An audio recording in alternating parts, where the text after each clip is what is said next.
What's up, everybody? My name is Aaron, and welcome to another episode of The College Christian. Oh, I've been washed by the blood.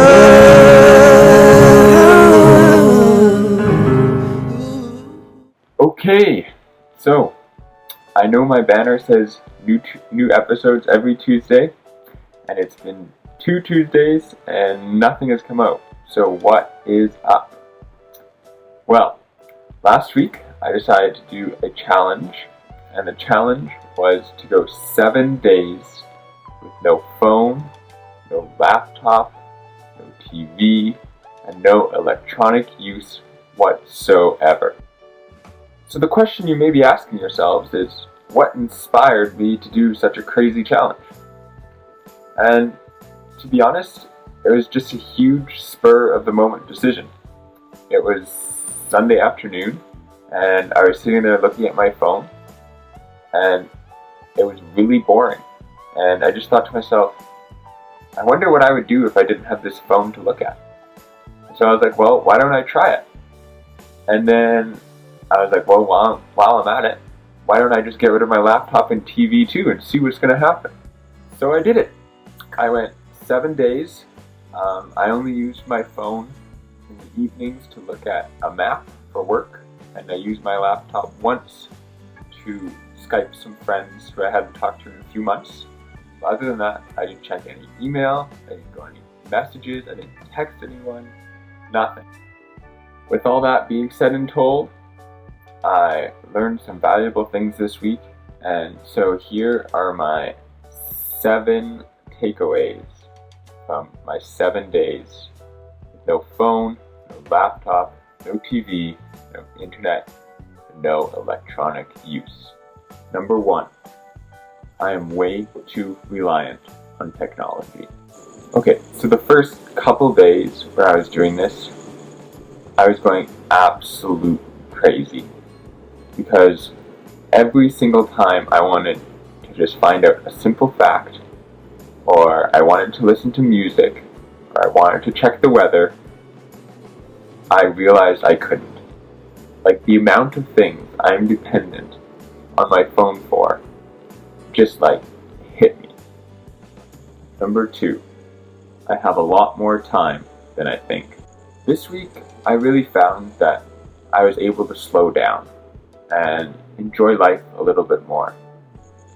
I think that was one of the biggest takeaways from this week, was that without the constant having to check my phone, without constantly having something I could do on the computer, I realized that I had a lot more time to do the things that I really enjoyed, or even didn't really enjoy, but just had more time to do it. On the very first day when I woke up, I spent 1 hour laying in bed because I didn't know what to do my day. When I finally got up, I went to the library and got my library card, and I spent 40 minutes just browsing the library for a good book, which is something I never would have done before because I always would have been in a rush to get home and do something on my phone or do something on my laptop or have something else to get done. Number 3. It's a lot more freeing than you think.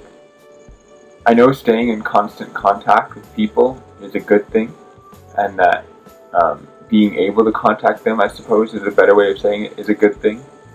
But going 1 week knowing that no matter what, nobody was able to bother me, or talk to me, or email me about any sort of matter, was actually really freeing. And I felt like I could just do whatever I wanted. Number 4, I subconsciously use my phone. Okay, this one isn't a huge one, but I kept finding myself throughout the week reaching in my pockets as if my phone was there, as if I could use it, and it wasn't until I had already made the motion and realized that it wasn't there that I realized that it wasn't there. This made me realize that I really rely on my phone as a crutch, that in awkward situations or the moment I'm starting to feel any sense of boredom, I reach for my phone, even if there's nothing to look on it. And it was really a big whoa moment, like, oh, I actually really do depend on my phone, even when I shouldn't be. Number 5, how to talk to strangers. Again, this isn't a huge one, because obviously I knew how to talk to strangers before, but one thing I found myself this week is that there were some major sports games on. The end of the NBA Finals was on, the end of the NHL Finals was on, and I didn't have a way to check the scores. And I was out and about, and I found that the only way to find the information that I wanted was to ask the stranger next to me on the metro.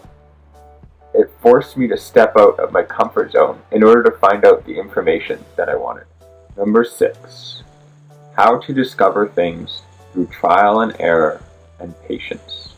Okay, so this one's a bit related to the first one, but when I found out that I couldn't Google every single answer that I wanted, I realized that if I wanted to find something out, I would have to either ask someone else or find another way to find it out.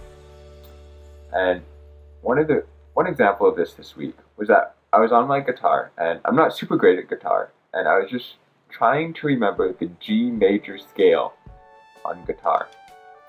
And usually I'd be able to grab my laptop, and within 2 seconds I would have the G major scale. But this time, obviously, I could not. So I had to think to myself, okay, how am I going to figure this out? And using some previous knowledge of guitar, I really dug deep into my brain, like years and years ago, of my knowledge of what a major scale is and how a guitar layup is set up, and some knowledge that I just barely had. And I grabbed it and then I figured it all out, and it took me 20-25 minutes, but I figured out the G major scale. And the amazing thing is that I think this time I'm going to be able to remember it, because it wasn't just a lazy answer that I found, but it took 20 to 25 minutes of hard thinking and deducting and reasoning in order to figure this out. Finally, number 7, the final thing I learned this week was to value my attention. I was able to really value the attention that I put on certain things and what I was doing. Whether it was just valuing the food that I'm eating because I couldn't scroll through social media while eating. Whether it was really paying attention in the conversation that I was in, or paying attention to what I was doing when I was reading the book and not having my phone off to my side. It really taught me to be present in the moment instead of worrying about what is happening elsewhere. So that's it, guys. I hope you enjoyed the video, and I think from now on I'm going to definitely be a lot more attentive to my use of laptop time, my use of phone time. I plan to only be using my phone maybe only once a day for an hour or so, unless I absolutely need it. This way I can still keep in contact with friends, still check social media, and still feel like I'm in the loop and not missing any major important things, but still get that free feeling of getting away and being disconnected. So I would challenge you guys to definitely try it out. I think it's definitely a worthy experience, and one that will help you learn a lot and grow a lot. Alright friends, that's it. Don't forget to subscribe, like, comment. Let me know if any of you guys do the challenge, and let me know what happens, if anything changes in your life. And that's it. Till next time, stay holy.